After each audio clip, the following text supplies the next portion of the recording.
Good morning and welcome to the Open Heavens Daily Devotional on this day, Saturday, October 19, 2024. The topic is The Challenges of Success, Part 1. Our memory verse taken from the book of Hosea chapter 13 and verse 6. And it says, according to their pasture, so were they filled, and their heart was exhausted. Therefore have they forgotten me. A Bible text taken from the book of Daniel chapter 4, 25 to 35. That they shall drive thee from men, and thy dwelling shall be with the beasts of the field, and they shall make thee to eat grass as oxen, and they shall wet thee with the dew of heaven, and 7 times shall pass over thee, till thou know that the Most High ruleth in the kingdom of men, and giveth it to whomsoever he will. And whereas they commanded to leave the storm of the tree roots, thy kingdom shall be sure unto thee. After that thou shalt have known that the heavens do rule. Wherefore, O King, let my counsel be acceptable unto thee, and break off thy sin by righteousness, and thy iniquity by showing mercy to the poor, if it may be a lengthening of thy tranquility. All this came upon the king Nebuchadnezzar. At the end of 12 months, he walked in the palace of the kingdom of Babylon. The king spake and said, Is not this great Babylon that I have built for the house of the kingdom by the might of my power, and for the honor of my majesty? While the word was in the king's mouth, there fell a voice from heaven, saying, O King Nebuchadnezzar, to thee it is spoken, the kingdom is departed from thee, and they shall drive thee from men, and thy dwelling shall be with the beasts of the field.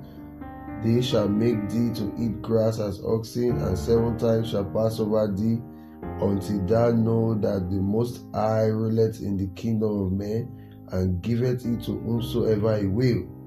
The same hour was the thing fulfilled upon Nebuchadnezzar, and he was driven from men, and did eat grass as oxen, and his body were wet with the dew of heaven, till his hair were grown like eagle's feather, and his nails like bird clogs.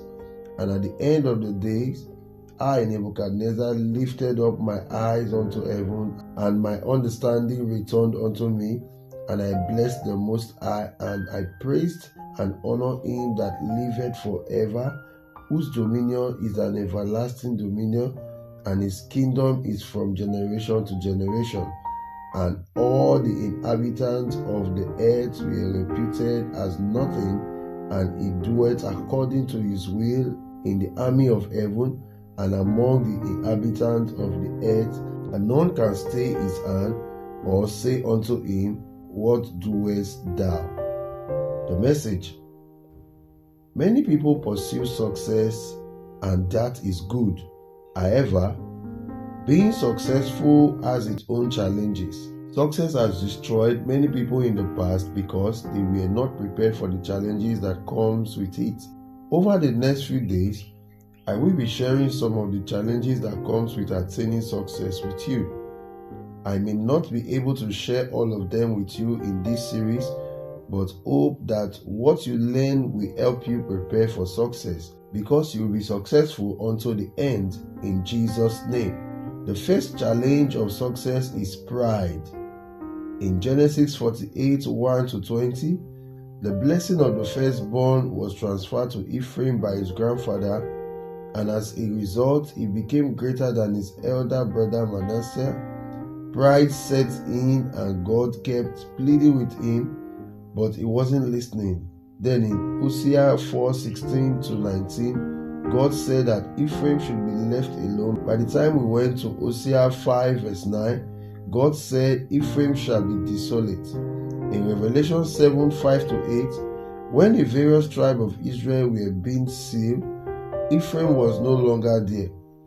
The pride that came with Ephraim's success ended up destroying him. Proverbs 16:18 says, Pride goeth before destruction, and an haughty spirit before a fall. Those who are down can fear no fall. The higher you go, the more cautious you should be of falling, and that caution can drive you to be more humble as you rise. James 4 verse 6 says, "But he giveth more grace, wherefore he saith, God resisted the proud, but giveth grace unto the humble." It is only by God's grace that you are able to attain and sustain success.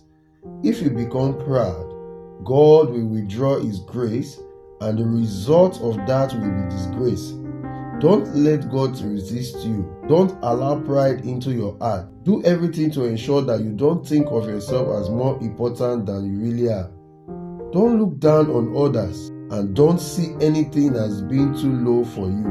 Let Matthew 20:26-28 keep ringing in your head, that the one who will be the greatest must be the servant of all. Jesus Christ showed us an example of service and humility in John 13:1-17. He also told us clearly that this is the way to greatness in God's kingdom.